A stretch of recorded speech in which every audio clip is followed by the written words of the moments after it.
Happy Sunday YouTube fam! Welcome to the channel. If this is your first time here, my name is Felicia and I will be bringing you a new video every Sunday regarding film, tech and gear.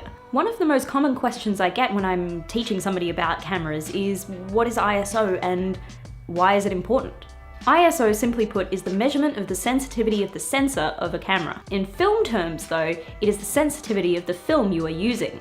You'll see it printed on the packaging. For example, 200, 400, 800, 1600, they are all ISO sensitivities. When digital cameras came about, they were able to change ISO at the flick of a switch. However, much like film, you are able to rate your camera higher or lower than the recommended ISO. This is called the native ISO of a camera. The native ISO is the ideal ISO for your camera to produce the cleanest image. Most cameras' native ISO tends to be about 800, and if you stray much higher than that, let's say 1600 or above, noise and grain starts to be introduced to the image. You may be able to see in the dark, but grain and noise is terribly hard to remove in post. If you go lower than the native ISO, there usually is no issue, but it is recommended to stay as close as you can to that native ISO to get the best image out of your camera.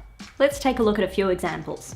So I shot all these on my A7R Mark II, and we have ISO 100, ISO 200, ISO 400, 800, 1600, 3200, and the maximum, just for funsies.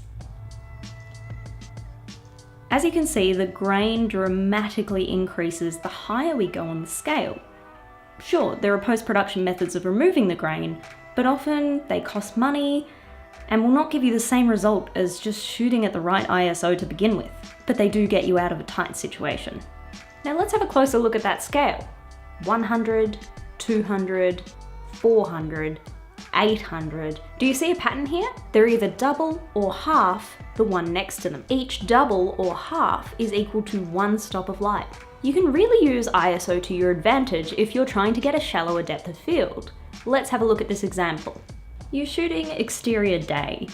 You have your camera set to the following. Let's say it's 800, the lens is at f11 to get a proper exposure, but you want more depth of field than f11. You can pretty much see into infinity almost. But you don't have any ND filters to bring it down. I'll explain ND filters in a different video. So what do you do in this circumstance where you want to make the depth of field shallower, but you don't have any external means of doing it? You could have a look at the ISO. Being an exterior day, you don't necessarily need 800 ISO for this situation. So let's open up to a stop we know is going to get us the depth of field we want. Let's say 4. That is 3 stops difference. So we just need to adjust the ISO 3 stops too. That brings us down to the minimum ISO of 100. And there we go, much better.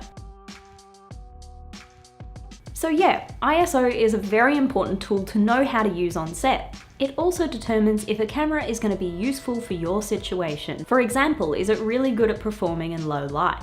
So I hope you got something out of this short video today. If you did, please hit that like button. And if you would like to see more of my face, please hit the subscribe button and I will see you next Sunday.